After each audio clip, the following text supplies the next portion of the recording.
देवो महेश्वरः गुरुः साक्षात् परं ब्रह्म तस्मै श्री गुरवे नमः। अखण्डमण्डलाकारं व्याप्तं येन चराचरं तत्पदं दर्शितं येन तस्मै श्री गुरवे नमः।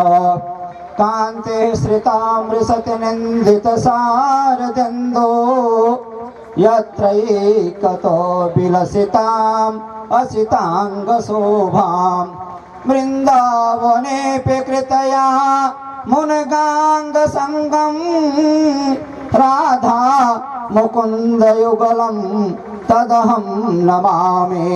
राधा युकुन्दयुगलं तदहं नमामि। भगवान का श्रीमद् भागवत पुराण का सद्गुरुदेव भगवान का पूजन हुआ। आरती को जलाया जाए, आरती होगी। और इसी क्रम में जो हमारे यहाँ की परंपरा रही है, हमारे यहाँ के संस्कार, आपसे अनुरोध करता हूँ, आपका आह्वान करता हूँ, आप मंच पर आवें और सद्गुरुदेव भगवान का माल्यार्पण करें। बोलो जय श्री कृष्ण। विश्वामित्र जी से करता हूँ उनको मंच पर आकर के व्यास जी सद्गुरुदेव भगवान का माल्यार्पण करें। श्री विश्वामित्र जी। इसी क्रम में बजरंग मित्तल जी,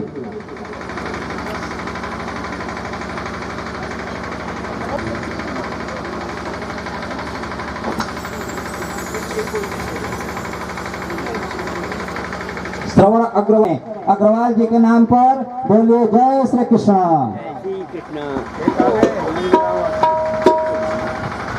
श्री सत्यपाल जैन जी,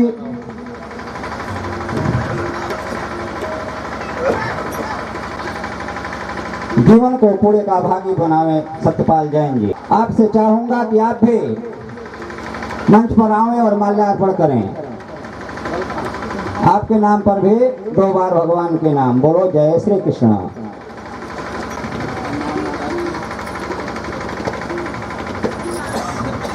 इसी क्रम में श्री राम अवतार मित्तल जी, श्री राम अवतार मित्तल जी, आपसे भी चाहूंगा कि आप भी आवें। श्रीमद् भागवत महापुराण और सद्गुरुदेव भगवान का माल्यार्पण कर अपने जीवन को पूरे का भागी बनावे। बोलो जय श्री कृष्ण। जय भगवान मित्तल जी, जय भगवान मित्तल जी,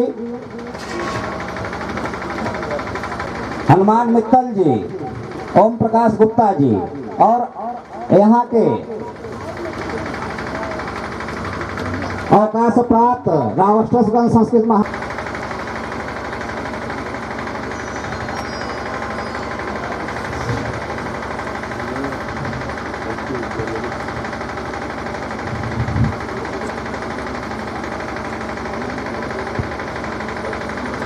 असो दश वीर गुं सर्वत लोक सन्य भय सोनि अग्ने प्रजां बहुलां मे करो त्वन्नं वयोरेतो अस्मासु दत्त आरात्रिपार्थिवगुं रजः पितुरप्रायधामभि दिवः सदा गुं श्रीर्बृहते विदिष्टस आत्मेकं वर्तते तमः। श्री भागवत भगवान की है आरती, पापियों को पाप से है आरती। भागवत भगवान की है आरती, पापियों को पाप से है आरती। ये कमर बंदी ये मुक्ति पंथी ये पंचम देने वाला नबी जोगी जगाने वाला।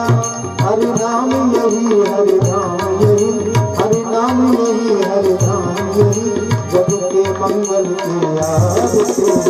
पापियों को पाप से है आरती। भागवत भगवान की है आरती, पापियों को पाप से है आरती। ये शांति की पावन पुनीत पापों को मिटाने वाला हरि दर्शन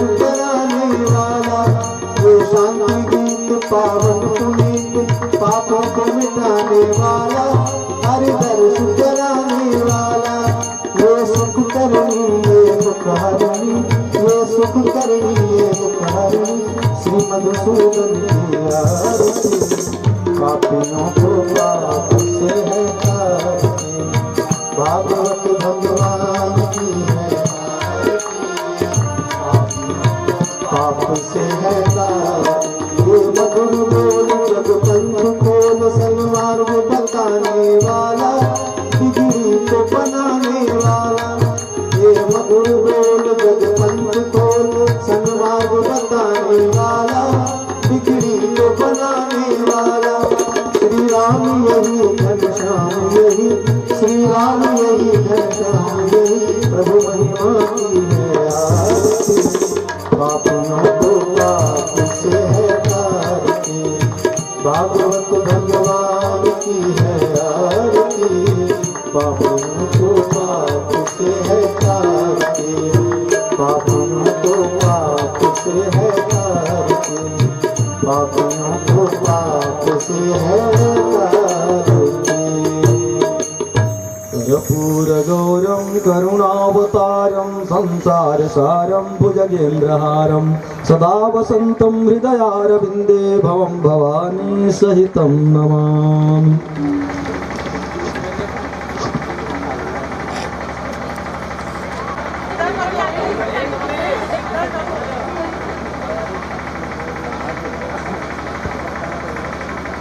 बोलिए श्री कृष्णचंद्र भगवान की जय। नमोस्तु रामाय सलक्ष्मणाय देव्यै च तस्यै जनकात्मजायै।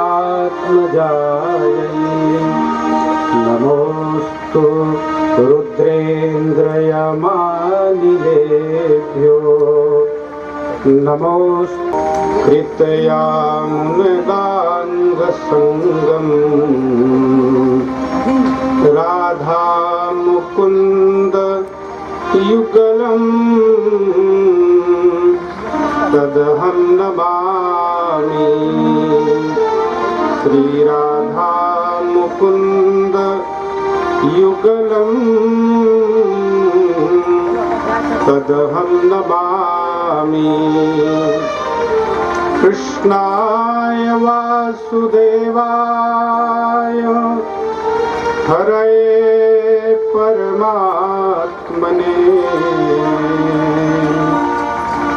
प्रणतक्लेशनाशाय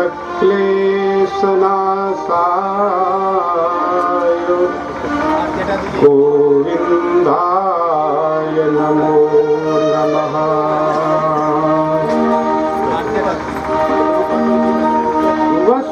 वसुदेवसुतं देवं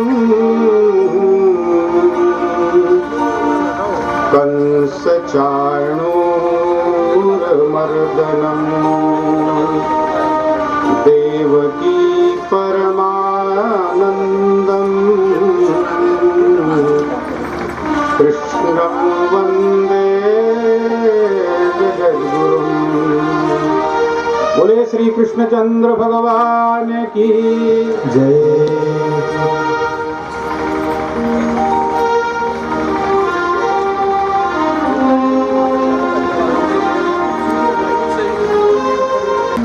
इस भक्ति प्रांगण में उपस्थित हैं उरमौरा ग्राम में। उरमौरा शब्द का अर्थ क्या होता है? मैं एक दिन प्रातः काल भ्रमण कर रहा था तो कहीं लिखा था उरमौरा, तो मैंने सोचा कि उरमौरा का मतलब क्या है। तो उर माने हृदय और मोरा माने मेरा हृदय। फिर दूसरा अर्थ मैंने सोचा कि उरसी मयूरा मोरा यस्मिन, जिसके हृदय में भक्ति का मोर नाचने लगे। उर, जिसके उर में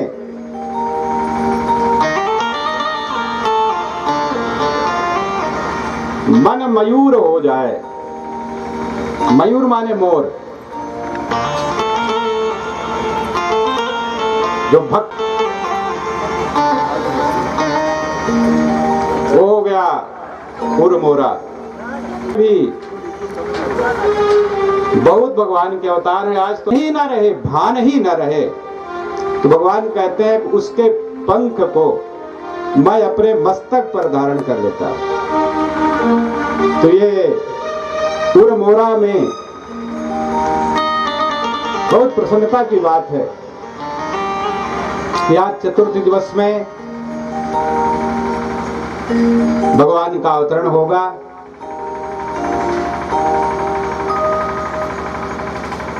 हम 2 बार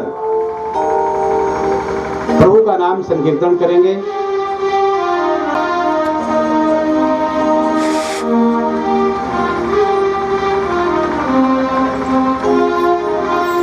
तेरे अपने चरणों में लगा ले श्याम मुरली वाले, मुझे चरणों से लगा ले श्याम मुरली वाले, अपने चरणों से लगा ले श्याम मुरली वाले। मेरे चरणों में तेरा, मेरे राम राम में तेरा, मेरे नाम मुरली वाले, मुझे चरणों से लगा ले मेरे श्याम मुरली वाले। मेरी श्वास श्वास में तेरा, मेरे रोम रोम में तेरा नाम मुरली वाले, मुझे चरणों से लगा ले हे श्याम मुरली वाले, मुझे चरणों से लगा ले मेरे श्याम मुरली वाले। भक्तों की तुमने कान्हा पिता है दारी, भक्तों की तुमने कान्हा पिता है दारी, मेरी भी बाह पकड़ लो बाहे भाई, मेरी भी बाह पकड़ लो बाहे भाई। बिगड़ बनाए तुमने, सबको बनाए तुमने, सब काम मुरली वाले, मुझे चरणों से लगा ले श्याम मुरली वाले, मुझे चरणों से लगा ले मेरे श्याम मुरली वाले।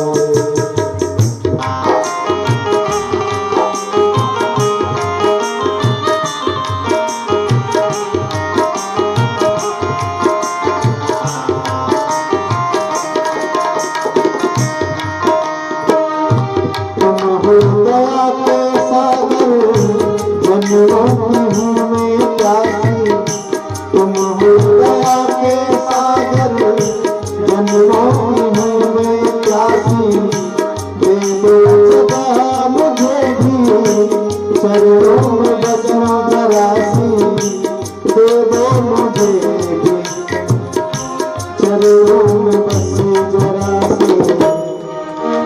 सुबह तुम्ही हो मेरा, सुबह तुम्ही हो तुम्ही, मेरी श्याम मुरली वाले, मुझे चरणों से लगा ले मेरे श्याम मुरली वाले, मुझे चरणों से लगा ले मेरे श्याम मुरली वाले। मेरी सांस श्वास पर तेरा, मेरी सांस श्वास पर तेरा है नाम मुरली वाले, मुझे चरणों से लगा ले मेरे श्याम मुरली वाले।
बेचैन मन के तुम ही, बेचैन मन के तुम ही, चरणों से लगाओ मेरे शाम पूरी वाले, मुझे चरणों से लगाओ मेरे शाम पूरी वाले, मेरे श्वास श्वास कर दिया, मेरे श्वास श्वास कर दिया, है राम मुरली वाले, मुझे चरणों से लगाओ मेरे श्याम मुरली वाले, मुझे चरणों से लगाओ मेरे श्याम मुरली वाले, मुझे चरणों से लगाओ मेरे श्याम मुरली वाले। बोलिए श्री कृष्णचंद्र भगवान की जय। अच्छा, आज फिर स्मरण दिलाना पड़ेगा आप लोगों को। बोले श्री कृष्णचंद्र भगवान की, पवन सुत हनुमान की, उमापति महादेव की, सियापति रामचंद्र भगवान की, श्री सद्गुरुदेव भगवान की जय जय जय श्री राधे। भगवान कृपा करके अपने चरणों में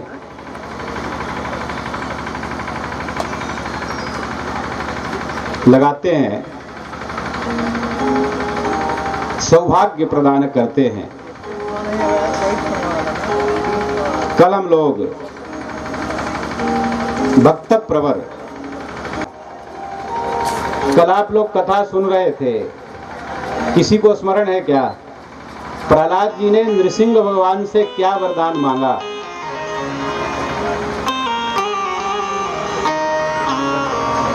अच्छा, कोई हाथ तो उठा रहे हैं लेकिन बोल नहीं रहे हैं। जैसे माँ को पता लग जाता है जब बेटे को भूख लगती है, किसी माँ का बेटा सोया हो बड़ी देर से और वो जग नहीं रहा है, लेकिन जब उसको भूख लगेगी तो वो बेटा भले ही नहीं जग रहा है, किंतु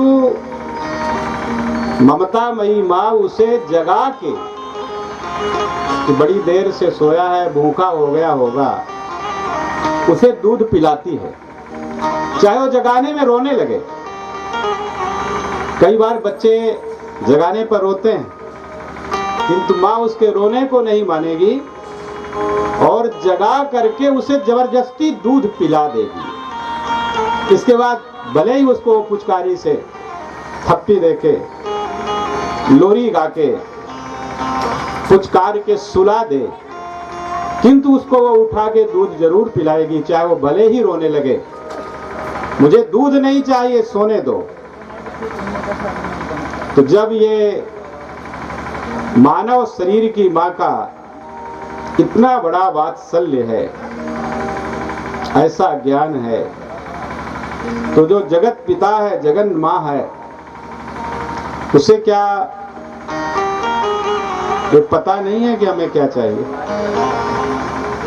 प्रहलाद जी बहुत बुद्धिमान थे। इनको श्रेष्ठ भक्त क्यों कहा गया? इसलिए एक तो जन्म ही हुआ है ऐसे कुल में जहां नाम लेने पर मृत्यु दंड दिया जाता था। ऐसे पिता की संतान, लेकिन गुरु की कृपा से प्रहलाद जी के मित्रों ने पूछा, ये बताओ प्रहलाद, तुम्हारा जन्म तो हमारी ही तरह दैत्यवंश में हुआ है और तुम ये इतना सुंदर सुंदर कहां से सीख गए? प्रहलाद जी बताते हैं कि जब मैं गर्भ में था अपनी माता कयाधु के, तो उस समय पर देवराज इंद्र मेरा विनाश करने के लिए मेरी मां को घसीटते हुए ले जा रहा था। तो गुरुदेव की दृष्टि पड़ गई मेरे ऊपर, तो उन्होंने डांटा। देवराज इंद्र को कि तुमको लज्जा नहीं आ रही है, तुम इस गर्भवती मां को घसीटते हुए ले जा रहे हो। देवराज इंद्र ने कहा कि नहीं नहीं नारद जी, मुझे आप क्षमा करना, मैं इसको नहीं सता रहा हूं। इसके गर्भ में जो जबरदस्त एक तेजस्वी बालक होने वाला है, मैं उसको नष्ट करने का उपाय करता हूं। नारद जी ने कहा कि ये तुम्हारा विचार सही नहीं है, इसके गर्भ से तो तुम्हारा सहायक जन्म लेने वाला है, इसे तुम मेरे आश्रम में छोड़ दो। और कयाधु को इंद्र ने देवर्षि नारद के आश्रम में छोड़ दिया और गर्भस्थ शिशु को लक्ष्य करके नारद बाबा ने भक्ति की बातें बतानी शुरू कर दी। कयाधु को तो सब भूल गया, लेकिन गर्भस्थ शिशु को नहीं भूला। इसलिए कितनी बड़ी विपत्ति आई, प्रहलाद जी कभी विचलित नहीं हुए, क्योंकि वो गर्भावस्था का ज्ञान था। तो अपने मित्रों को बताते हैं प्रहलाद जी, ये तो मेरे गुरु का प्रभाव था, जिन्होंने मुझे बचपन में क्या, आज भी गर्भ दीक्षा दी जाती है, गर्भ में कथा सुनाई जाती है। मैं स्वयं भी कुछ परिवारों में जो संपन्नता की पराकाष्ठा में है, हमने भी कुछ इस तरह की कथा सुनाई। गर्भवती पुत्र वधू उनकी, और उसका पूरा असर हुआ। यदि भगवान किसी को सामर्थ्य दे तो गर्भवती मां को भगवान की कथा जरूर सुनानी चाहिए। उनके साथ और भी लोग सुन लें, ये प्रभु कृपा है। किंतु जिसको गर्भ में अच्छे संस्कार मिल जाते हैं, यन्नवे भाजने लग्नः संस्कारो नान्यथा भवेत्। जैसे कच्चे घड़े में कोई चिन्ह बना दिए जाएं, टेढ़े मेढ़े अच्छे राम कृष्ण श्याम कुछ भी आप बना दीजिए, और इसके बाद कुम्हार उस घड़े को पका देगा, वो घड़े का एक टुकड़ा भी यदि रहेगा तो वो रंग उसका वो जो चिन्ह है, जो स्वरूप है, वो कभी इधर उधर नहीं होता है। तो प्रहलाद जी को ये गर्भ में ही शिक्षा मिल गई थी भक्ति की। बताया कि मुझे ये तो सब वही मिल गया था। श्रीमद् भागवत में नवधा भक्ति का उपदेश प्रहलाद जी को ही दिया गया है और कहीं नहीं। रामावतार में नवधा भक्ति का भी उपदेश किसी ऋषि महात्मा विद्वान ज्ञानी योगी संपन्न नहीं दिया गया। नवधा भक्ति का उपदेश केवल माता सबरी को दिया गया। ये कई जन्म से जो प्रभु की प्रतीक्षा कर रहे थे, जिनका हृदय उसका पात्र हो गया था, सत्पात्र में यदि कोई वस्तु दी जाए, रखी जाए, तो उसका प्रभाव बढ़ता है। इसलिए प्रहलाद जी ने कहा कि मुझे कुछ नहीं चाहिए। और आप लोगों को पता है कि प्रहलाद जी ने क्या मांग लिया भगवान से। प्रहलाद जैसी भक्ति हो, कुछ भी भक्ति की भी कामना नहीं। ये भी नहीं कहा कि मैं आपका भजन करता रहूं, भगवान यही दे दो, मुझे आप हमेशा दर्शन देते रहो, ये भी नहीं कहा। कहा नहीं, कुछ भी नहीं चाहिए, एकदम नहीं चाहिए। इनको विश्वास है, पूरा दृढ़ है। इसलिए तो भगवान स्तंभ में, खंभे में प्रकट हो गए। ये प्रहलाद का विश्वास प्रकट हुआ। सत्यम विधातुम निज भृत्य भासितम व्याप्तिम च भूतेषु अखिलेषु चात्मनि अदृश्यतायाद्भुत रूपमुद्वहन् स्तंभे सभायां न मृगम न मानुषम। भगवान नृसिंह ब्रह्मा जी की वाणी को भी सत्य करने के लिए और अपने दुलारे भक्त, भगवान के भक्त तो सभी होते हैं किंतु कुछ अंतरंग होते हैं, दुलारे होते हैं, दुलरुआ के दुलरुआ भक्त थे भगवान के। भगवान का मत्स्यावतार होता है और भगवान की एक प्रसिद्ध कथा है कि वो जब भी कोई पुकारता है तो जाते आते जरूर है, चाहे कोई हो, चाहे हाथी पुकारे, चाहे दैत्य पुकारे, चाहे भक्त पुकारे, कोई भी पुकार ले भगवान पहुंच जाते हैं, पुकारे भर। लेकिन वो पुकार हृदय की होनी चाहिए। वाणी से तो हम लोग भी पुकारते रहते हैं भगवान को, तो काहे को भगवान आए की उपासना करते हैं, किंतु इनको विश्वास भगवान के स्वरूप पर था, विग्रह पर था। एक बार कोई एक कबीर पंथी महात्मा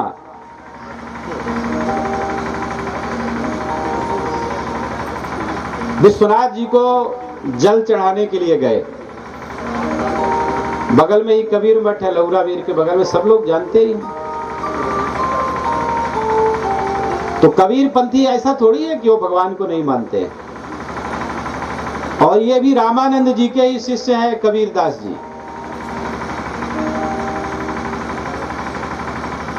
तो बड़ी भीड़ वहां महाशिवरात्रि के दिन, फाल्गुन कृष्ण पक्ष चतुर्दशी, ये शिवरात्रि हर महीने में होती है। मास शिवरात्रि चतुर्दशी तिथि को कृष्ण पक्ष में हमेशा शिवरात्रि होती है, ये फाल्गुन वाली महाशिवरात्रि।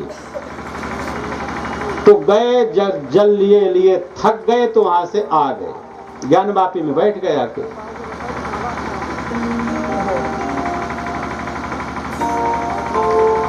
अब कहे कि अब नहीं जाऊंगा, थक गया, मारे धक्का मुक्को के अब दर्शन करने नहीं जाऊंगा, ना जल चढ़ाऊंगा। तो स्वयं विश्वनाथ जी पधार गए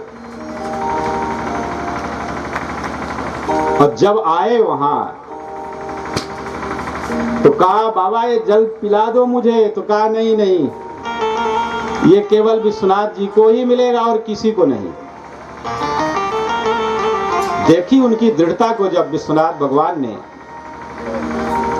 तो बता दिया कि मैं ही विश्वनाथ हूं। तो कबीर पंथी बाबा ने कहा कि ये बताओ कि तुम्हारे वहां बड़े बड़े घड़ों से लोग, घड़े बड़े बड़े मटका, तो ताम्र कलश में लोग हर हर महादेव करते हुए जल की धारा बहा रहे हैं, तो आप मुझसे पानी मांगने आए हो कि पिला दो। तो विश्वनाथ जी ने जो कहा वो थोड़ा ध्यान देने की बात है। विश्वनाथ जी ने कहा कि ये तो चढ़ा रहे हैं, ठीक है, लेकिन मुझे संतुष्टि तुम्हारे जैसे निरपेक्ष महात्मा के द्वारा जल चढ़ाने से ही होती है। इसे इस तुम्हारे जल की मुझे बहुत प्यास लगी हुई है, तो कृपा करके मुझे जल पिला दो। और वो महात्मा जी ने अपना लोटा दिया और विश्वनाथ जी ने जल पिया। जब प्रेम से वस्तुतः कोई भगवान के पास जाता है तो उसका वो सब लेते हैं, लेकिन प्रेम से पुकारे तब। तो यहाँ एक भगवान का अवतार हुआ है, हरि अवतार। हरि अवतार कौन सा है? राम जी का अवतार, कृष्ण भगवान का अवतार, मत्स्यावतार, नृसिंहावतार, कूर्मावतार, ये तो सब हैं प्रसिद्ध, लेकिन ये हरि अवतार कहां से हो गया? तो भगवान का एक हरि का अवतार होता है। तो हरि अवतार की कथा अब आप लोग थोड़ी प्रेम से सुने। बोलिए श्री कृष्णचंद्र भगवान की। अच्छा, आज एकादशी वस्तुतः है भी। एकादशी में एकादश माने होता है 11, 11वां नहीं, 11, 11th नहीं, 11 और 11वें में अंतर है।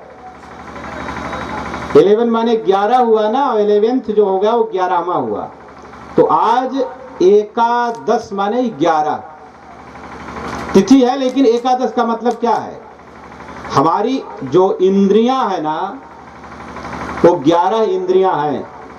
5 कर्म इंद्रियां, 5 ज्ञान इंद्रियां और 1 मन, तो मिला के कितने हो गए? तो उन इंद्रियों का संयत करने का आज का दिवस है। सब में संयम हो, इसलिए आज लिए व्रत का विधान बताया गया है। यदि और व्रत नहीं तो कम से कम फलाहार तो जरूर करिए। मान लीजिए किसी को डॉक्टर ने कहा कि नहीं, अन्न के बिना मत रहना, तो चावल तो बिल्कुल मत खाए। एकादशी महात्म्य में लिखा है कि उस दिन चावल जो खाता है वो सब लोग जानते हैं, इसलिए मैं नहीं कहूंगा कि क्या होता है, नहीं खाना चाहिए।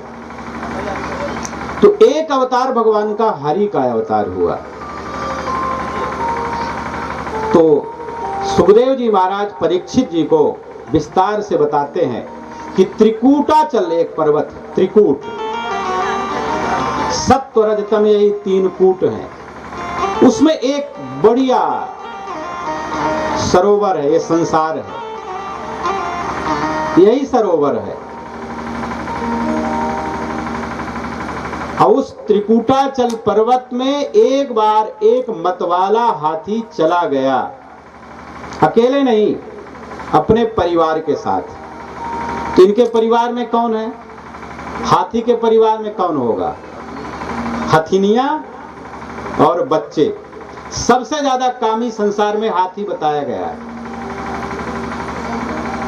तो इस सबके साथ चला गया त्रिकूटाचल में, खूब फल तोड़ा, मड़ोरा खाया और पानी पीने के लिए सरोवर में गया। पानी पी लिया, ये तो सही था। इसके बाद मथने लगा उस सरोवर को, हथिनियों के ऊपर अपने सूंड से जल की बौछार देने लगा। जब बहुत त्रस्त कर दिया तो एक ग्राह आया, यही है मृत्यु। इस जगत सरोवर में जीव जब मतवाला होके विध्वंस करने लगता है तो ग्राह मृत्यु उसका पैर पकड़ के खींचने लगा। तो जब मृत्यु आती है तो बड़ी दवाई होती है, जितना सामर्थ्य हुआ उससे ज्यादा सहायक होते हैं परिवार वाले।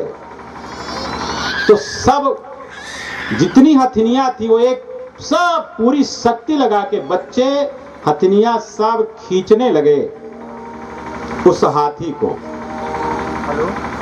लेकिन मृत्यु के मुख से कोई छुड़ा नहीं सकता। मृत्यु के मुख से छुड़ाने वाला बस एक ही है। लेकिन कब वो हुआ? जब सब दवाई, सब परिवार वाले, ये परिवार वाले माने औषधि, उपचार, पूरी ताकत लगा दिए, लेकिन मृत्यु के मुख से, ग्राह के मुख से इस गजेंद्र को नहीं छुड़ा पाए। अब वो समझ गया कि ये कोई मुझे छुड़ा नहीं सकते, मृत्यु के मुख से कोई दूसरा छुड़ा भी नहीं सकता है। तब पूर्व जन्म का जो संस्कार था वो काम आता है। गाढ़े समय में असली कमाई काम आती है। तो गजेंद्र जी फिर भगवान का स्मरण करते हैं और अष्टम स्कंद के 3रे अध्याय में गजेंद्र मोक्ष का है। इसमें किसी भगवान का नाम नहीं है, किसी का नाम नहीं लिया। गजेंद्र बोलते हैं ओम नमो भगवते तस्मै यत एतच्चिदात्मकं पुरुषायादिबीजाय परेशायाभिधीमहि यस्मिन् इदं यतश्चेदं एनेदं य इदं स्वयं योऽस्मात् परस्माच्च परः तं प्रपद्ये स्वयंभुवम्। तस्मै भगवते नमः, उन भगवान को मेरा नमन है, प्रणमन है। कौन? जो चित और अचितात्मक है। यत एतच्चिदात्मकं, जो सबका आदि बीज है। पुरुषायादि बीजाय, जो पर का भी स्वामी है, जो पर से भी परे है, परात पर है। मैं उसी का स्मरण करता हूं। यस्मिन इदम, यस्मिन माने जिसमें ये पूरा संसार है, यतः माने जिससे है, एनेदम माने जिसके द्वारा है, और जो स्वयं है, यह इदम स्वयं, तम स्वयं भुवम प्रपद्ये, जो किसी से जन्म नहीं लिया, स्वयं आदि का है, उसके मैं शरण में हूं। और जो सब खींच रहे थे, सबका साथ छोड़ दिया और भगवान को पुकारा। लड़ाई कितने दिन चली? समासहस्त्रम व्यगवन महीपते, 1000 वर्ष तक ये लड़ाई चली है। वैसे हिंदी के कवि लोग तो कहते हैं कि वो बस तुरंत ही होगा, लेकिन यहाँ ऐसा नहीं लिखा भागवत में। तो कितना समय लगा प्रभु को छुड़ाने में? जब पुकारा तब, जब कोई नहीं आया तो भगवान स्वयं आ गए। कैसे आए? कितना समय लगा? जब गज ने पुकारा भगवान को। एवं गजेन्द्रमुपवर्णित निर्विशेषम ब्रह्मादयो विविध लिंग भिदाभिमानाः नैते यदोपसस्रिपुः निखिलात्मकत्वात् तत्राखिलामरमयो हरिराविरासी। न तो इन्होंने ब्रह्मा का नाम लिया, न इंद्र का नाम लिया, न उपेंद्र का नाम नहीं लिया। तो इन्होंने सोचा कि हम क्यों जाए, हमको तो बुला ही नहीं रहा है। तो अखिल देवमयः हरिः तत्र आविरासी, अखिल देवमय भगवान स्वयं वहां प्रकट हो गए। एवं निशम्य दिविजय सह संस्तुवद्भिः, कहां से आ गए? द्वारिकापुरी से आए भगवान। कितना समय लगा? उस समय पर भगवान रुक्मिणी के पास बैठ के कुछ मधुर वार्ता कर रहे थे। कोई तो कहते हैं कि वो पासा खेल रहे थे और हार रहे थे। और जैसे ही गजेंद्र ने पुकारा तो वहां से दौड़ पड़े। रुक्मिणी जी ने कहा, अरे दाव तो देते जाओ, फिर भाग जाना। कितना समय लगा भगवान को गजेंद्र के पास पहुंचने में? गज शब्द में 2 अक्षर हैं, एक गाय और एक जा। गा का अक्षर तो रुक्मिणी के सामने बोला प्रभु ने, लेकिन जा अक्षर का उच्चारण तब किया जब ग्राहाद विपाटित मुखा दरिणा गजेन्द्रम संपश्यताम हरि रमुमुचु दुस्त्रियाणाम देवानाम संपश्यताम। इतना समय लगा भगवान को। गज के उच्चारण में जो समय लगता है, उतने ही समय में भगवान ने पुकारने पर ग्राहक के मुख से प्रभु श्री हरि अलग कर देते हैं। यही नाम मुख में हो हरदम हमारे, यही नाम मुख में हो हरदम हमारे। हरे कृष्ण गोविंद मोहन मुरारे। यही नाम मुख में हो हरदम हमारे। प्रेम से आप भी गुनगुनाइए। कृष्ण गोविंद मोहन मुरारे। सरोवर में गजग्राह की थी लड़ाई, सरोवर में गजग्राह की थी लड़ाई। न गजराज की शक्ति कुछ काम आई, न गजराज की शक्ति कुछ काम आई। गरुड़ छोड़ नंगे पैरों पधारे। गरुड़ छोड़ मोहन मुरारे। हरे कृष्ण गोविंद मोहन मुरारे।